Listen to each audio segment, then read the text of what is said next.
25 বছর পর জিম্বাবুয়ের কাছে ইনিংস ব্যবধানে টেস্ট হারল বাংলাদেশ। টেস্ট চ্যাম্পিয়নশিপে বাংলাদেশ এখন 4 নম্বর দল। র্যাঙ্কিংয়ে উন্নতি হলো রাবেয়া মারুফাদের।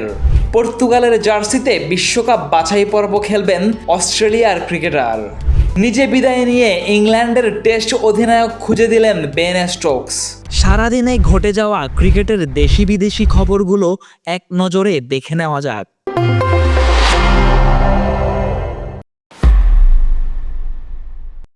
হারারেতে বাংলাদেশকে মাত্র 2.5 দিনের টেস্ট হারালো জিম্বাবুয়ে, তাও ইনিংস ও 85 রানের ব্যবধানে।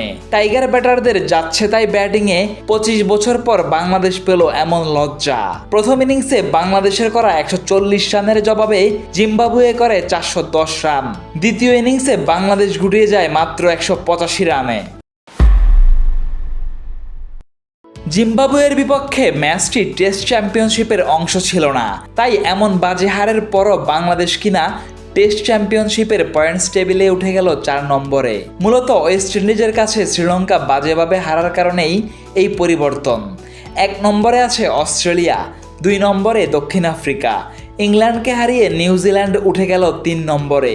4-এ বাংলাদেশ, 5-এ অবস্থান ভারতের। নারী টি-20 বিশ্বকাপ মিশন গ্রুপ পর্বেই শেষ করেছে বাংলাদেশ। তবে ব্যক্তিগত র্যাঙ্কিংয়ে উন্নতি হয়েছে টাইগ্রিসদের। 1 ধাপ এগিয়ে বোলারদের মধ্যে 17তম অবস্থান রাবেয়ার, 5 ধাপ এগিয়ে 27 নম্বরে নাহিদা, 6 ধাপ এগিয়ে 38 নম্বর অবস্থান মারুফার।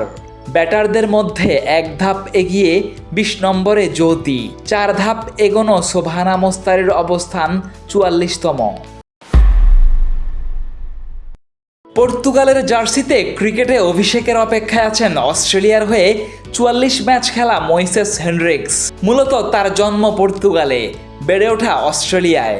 39 বছর বয়সী এই ক্রিকেটার এবার পর্তুগালের হয়ে 2028 টি-20 বিশ্বকাপ বাছাই পর্বে অংশ নেবেন। হুট করেই আন্তর্জাতিক ক্রিকেটকে বিদায় বলে দিলেন ইংল্যান্ডের সদ্য সাবেক হওয়া টেস্ট অধিনায়ক বেন স্টোকস।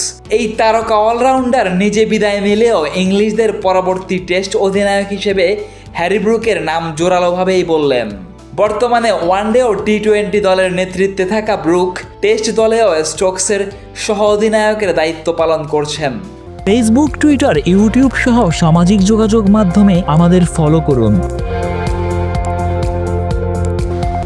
ক্রিকেট দুনিয়ার সব খবর সবার আগে পেতে ভিজিট করুন www.dailycricket.com.bd।